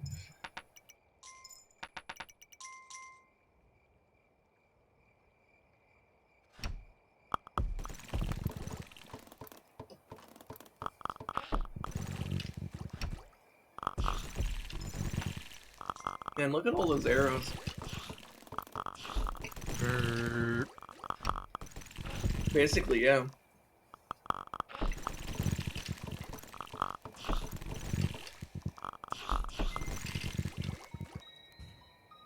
I mean, I guess that is the actual strategy of, in terms of like, you know, having archers in your military. It's just not necessarily to have like that one good arrow, but just have so many arrows that it's going to hit them. You know, accuracy for volume and fire and all that shit. Mm-hmm. I mean, for example, like in Lord of the Rings, in Two Towers at the Battle of Helm's Deep, you know, they have that moment where like Aragorn calls for the archers behind the wall to fire. They're literally blind firing that shit. Like they Yep. don't know where their targets are. They're just kind of aiming to go above the wall, and that's it. And as long as they do that, they expect to hit their targets. Because there's so many arrows that it's like it'd be very difficult to not hit an Also, they're Uruk-hai. facing such a large blob force. Yeah, no, exactly. That's the idea. You know. And you know, that's something that I think Total War Warhammer does a pretty good job of. I mean, this part of, you know, I mentioned how the big bird makes Karl Franz a good target for those archers. Like, well, yeah, it makes him literally a bigger target. And it's a target that can't be all that heavily armored because it's a big bird. So flying units in that game get torn apart by archers, as they should. Like, I think that's actually, one, just realistic, but two, it's also good game design. Laughs and Skaven. Yeah. Yeah, which becomes a huge pain in the ass when you play like vampire counts, because you don't get to have your own ranged. So you have to rely a lot more on flyers. Oh shit. I always laugh like about like early game vampire counts or like well, not early game or early game because it's late game here, but like vampire when playing Skaven against vampire counts and or playing against the dwarf that has like the ghost heroes. Whereas like other factions, oh no, I have no magic damage. Me, Skaven, laughs and warp fire throwers. Yeah. Yeah, Warpfire is a very strong counter to like Hex Race and Cairn Race, and And just like, well, Ghostbuster time. yeah. See, is that the only mound around here? Yeah. Okay, so I need to call them to do this now. It might already be too late, to be Oh, hi there, honest. Cthulhu. Without the context, that is such a funny statement. In that, particularly in that tone, because it's so casual. It's like, oh hey, what's up? Nice to see you in chat, Cthulhu. I say that because he's just like Cthulhu's just like I'm on like this map gets even more eldritch as the match goes on. So I'm like the last round, Cthulhu's just out in the water. I have the Oh, Cthulhu. shit.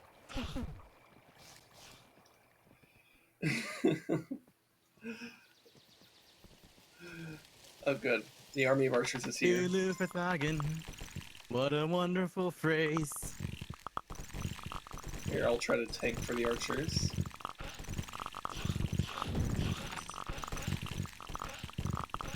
Good archers.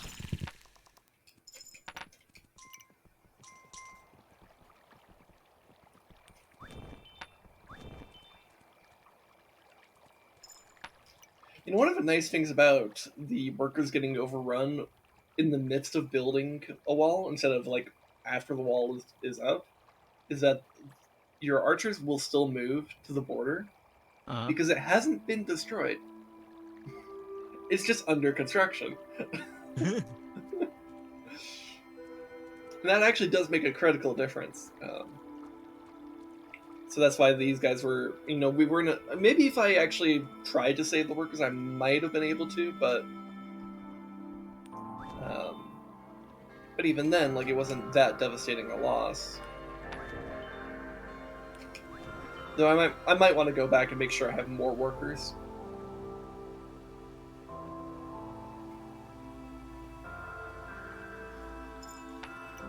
Also, we could make this into some viable farmland.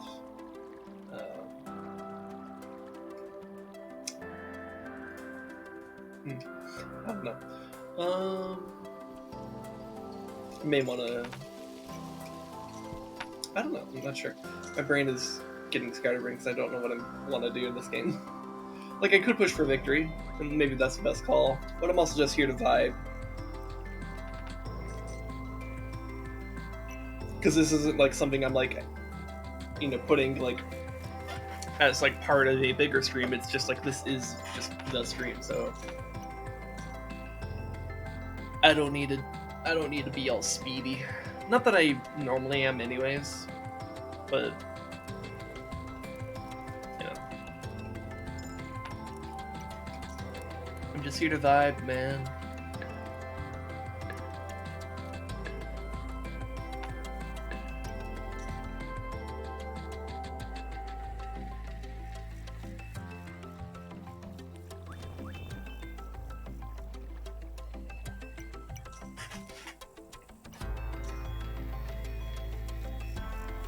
You never did answer which Sesame Street character would become Malekith.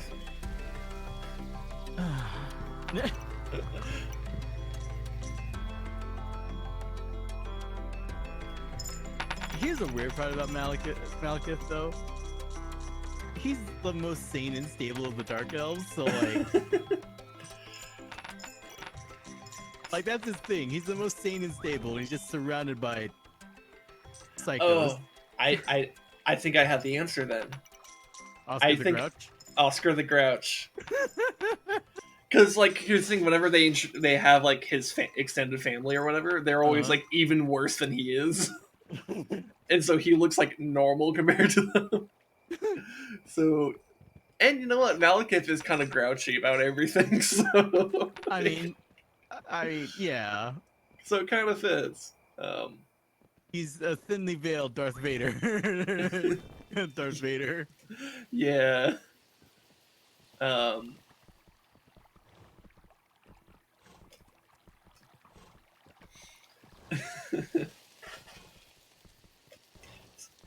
so who's Marathi?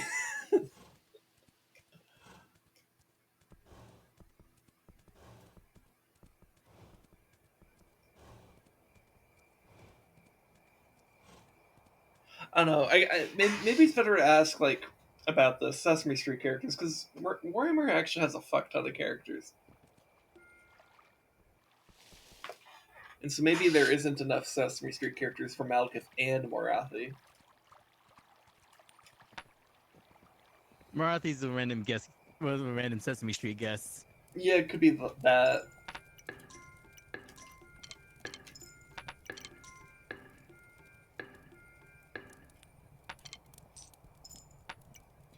I think about it, man. There's been a lot of celebrity guests all over Sesame Street. Well, yeah. I mean, as we discussed, what like a week ago or something, like Sesame Street is a very long running show, and has Like it would take like literally like a month to like 24 hours, 7 days a week stream that shit because it was um, it's been going since like what, the 50s or the 60s? I think the I think late 60s. late 60s. Yeah, I think the 60s. Which would mean, yeah, I think 50, I got the 50 because it's been going for about 50 years. So yeah, I think 51 years. I don't know. Um, Basically, about how old my dad is. That's how old that show is, and it's been going the whole time, which is wild. And it probably will be going like till the end of time. Like I think it's just one of those shows that you don't really expect to disappear like ever. It'll definitely go through shifts and stuff, but like I don't think it will outright disappear. At least not in the foreseeable future. Because I just think it's like too beloved a show. Like too many people love it, and for good Yep. reason. It's like, you know, it's actually a really good educational show for kids.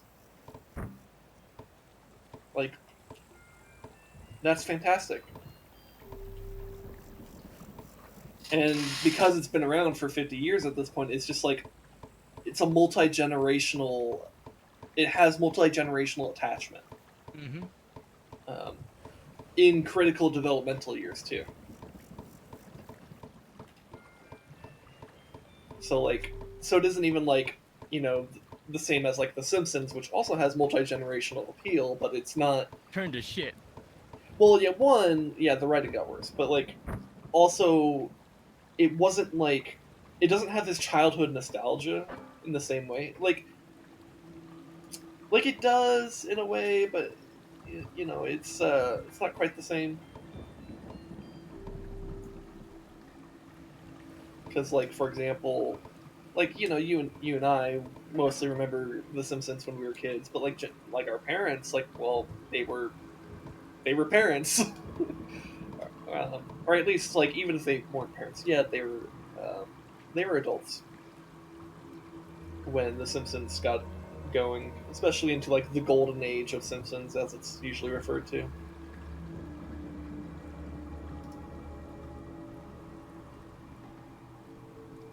Okay, there they are. But yeah, Sesame Street, because it's like a much more wholesome and broad appeal, and it's like has that childhood attachment aspect to it.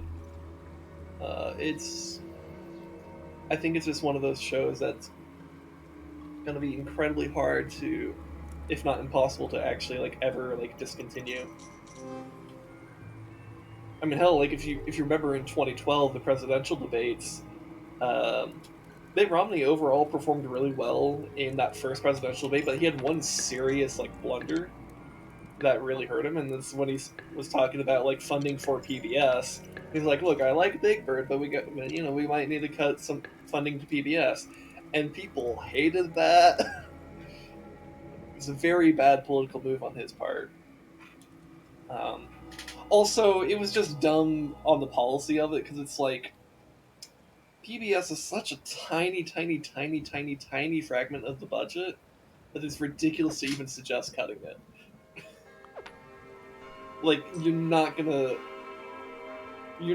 get a valuable amount of money for other programs by cutting PBS. Now, if we look at, say, a piece of shit like the F-35 program. Yeah, well, like yeah, I'm of the opinion that like fucking cut the military budget in half. Like actually, like unironically, I mean that. Uh, Maybe even more. Like 50% of a 50% cut to the military budget might be um, too conservative. Even you may need to be more aggressive in the cuts if we want to be like actually like good about our money usage. but like I think it's reasonable to call for 50%, because it's not so much that it's really going to compromise national security, despite the fear mongering you'll get from like neocons like John Bolton uh, or Dick Cheney. Um, but it's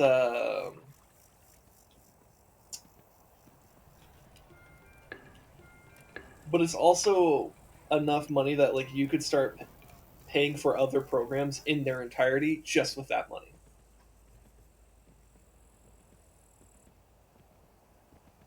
Because that's how much money we've currently thrown to the military. Which, by the way, they constantly keep on voting like every fucking year to increase the budget. And I don't mean like renew the budget. I mean increase. Like it's not a number that's going down, and it's not even a number that's staying stagnant. It's increasing. That's what's so insulting about it.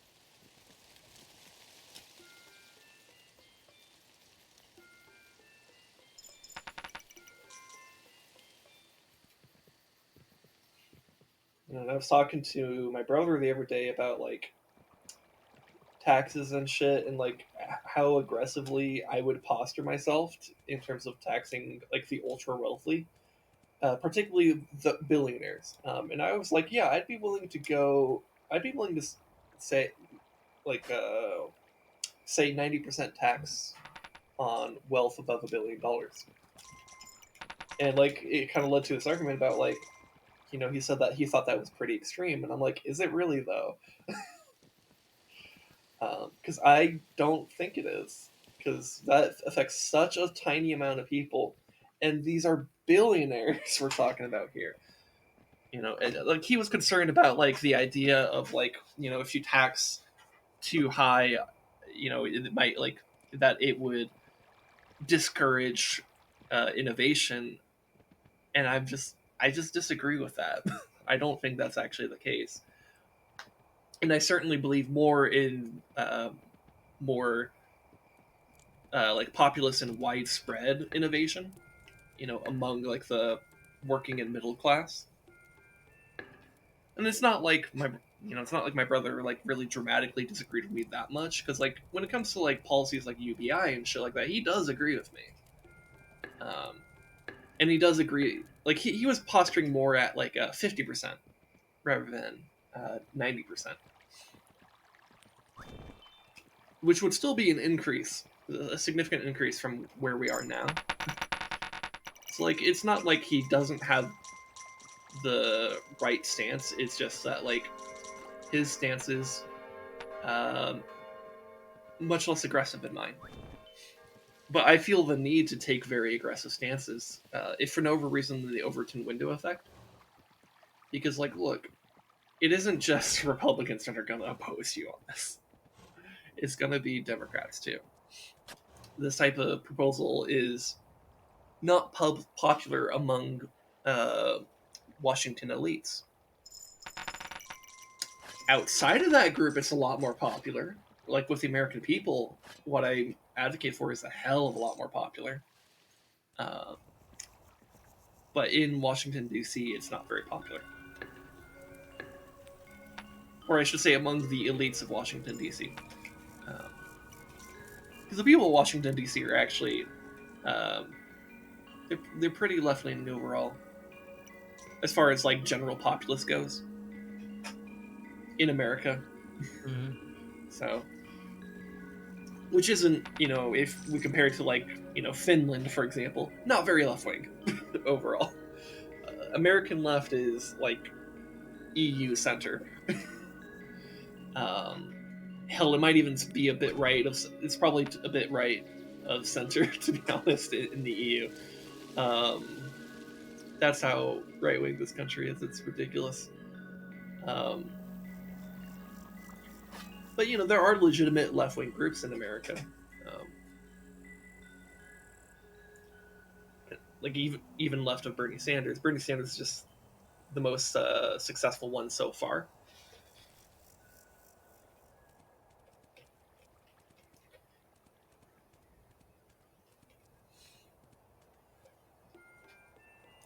You know, and even he had to like, in this like argument that my brother had, like we because like both of us would bring up Bernie Sanders as an example of like someone that like needed to like just like posture, take these stances and actually make the genuine arguments for them. So like he postured for Medicare for all and made genuine arguments for it, and it worked.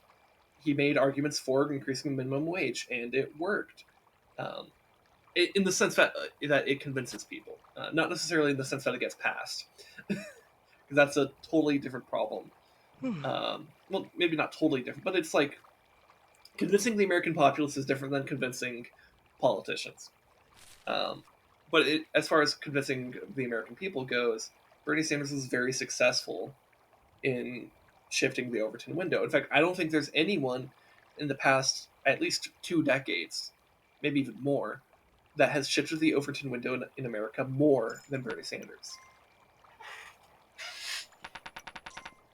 Or at least no one's shifted it more to the left. Like you could argue maybe there have been more significant Overton window changers, but it's been to the right.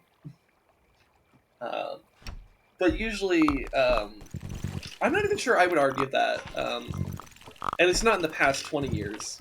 Maybe if we go back to the 80s, we could point to Reagan, and then I would be like, yeah, maybe that was a bigger shift. Because Reagan was a massive shift to the right. Um, yeah. Anyways, I think I'm gonna go ahead and push for the final raid here. We've honestly been ready enough for a while, but I've just been talking about stuff. Mm-hmm.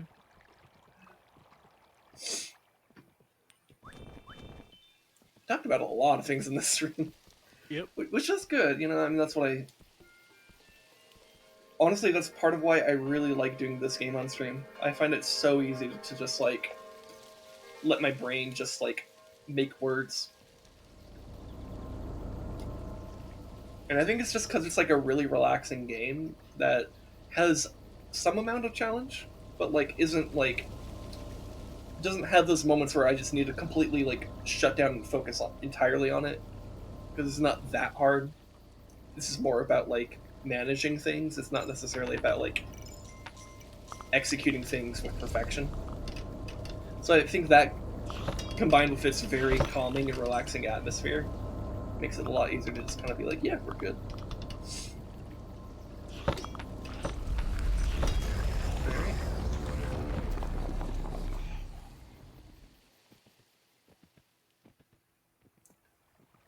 Alright. But like yeah, if you like go through like all my streams of this game, the amount there's intense variety of conversation that I just go on. Like I'll talk about like politics, I'll talk about like some nerd shit like Warhammer or like Warcraft or whatever, or Star Wars or the heat death of the universe. Some D&D shit. I miss D&D. Yeah, yeah, it's been. It feels weird every time I talk about D&D on stream because it's like I haven't done it in eons, but like it's still something I think about A lot. Mm-hmm. I mean, hell, like the video that I uploaded to YouTube yesterday, um, like I was talking about like necromancy and stuff, and that led to me talking about like our D&D campaign because of like the undead and stuff. Um, it's like, man, I really don't get to do enough D&D. Mm-hmm. um, and that's not going to get easier either. I don't know, maybe it will eventually, but you know how it is.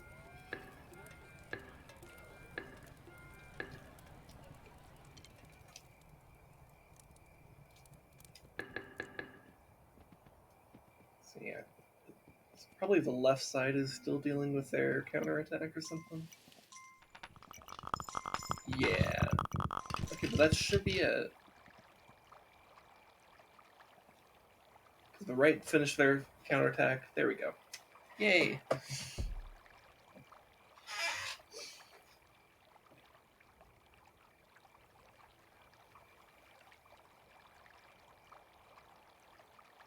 crown is safe.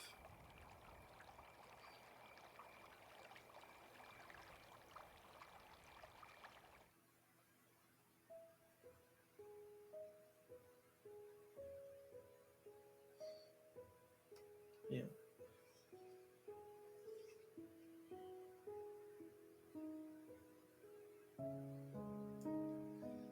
Anyways, this will be it for this stream. I'm not gonna do anything beyond this. Um, Hopefully, in a week from now, I'll do Wind Waker as usual, which will probably be the finale of it. I don't actually know for sure, but just pacing wise, it feels like I'm pretty much at the end of the game. So a week from now, I'll probably beat Wind Waker, and then I'll be looking into emulating A Link to the Past. So Zelda content will continue. Just put it on pause for this week because on Saturday I went to a funeral uh, and then my sleep schedule got kind of screwed because of that because like I was up a lot later than I anticipated, um, and also just like emotional exhaustion from like attending a funeral, which it wasn't like a super sad funeral, but like it's still sad because it's a funeral. Yeah. Uh, um, so yeah, that's why Wind Waker didn't happen this week, but it should happen next week. Knock on wood, I guess. um, we still have to Together Tuesday tomorrow as planned. I don't think that's going to be affected at all, so we should be good on that front. But yeah, anyways, if you're watching this later on YouTube or maybe later on Twitch, thank you for coming by. I hope you enjoyed the chill vibes we had going on here. Hope you enjoyed all the different types of conversations we had, and I hope you'll return next time. Come by for Together Tuesday. It'll be um, midnight Pacific Standard Time um, on Tuesday, 3 a.m. East Standard, and I think GMT it's like 7. So come check that out. It'll be me and this guy doing some more Battlefield Gothic. Maybe we'll do more monkey noises as we ram ships into alien ships. Yeah. Um, yeah. Thanks for coming by, and thanks for watching. Wherever you are in your life, I hope things get better for you. Wherever in your good place, bad place, or just kind of in between, I hope things improve. Uh, and yeah, until next time, take care. Enjoy yourself. See ya.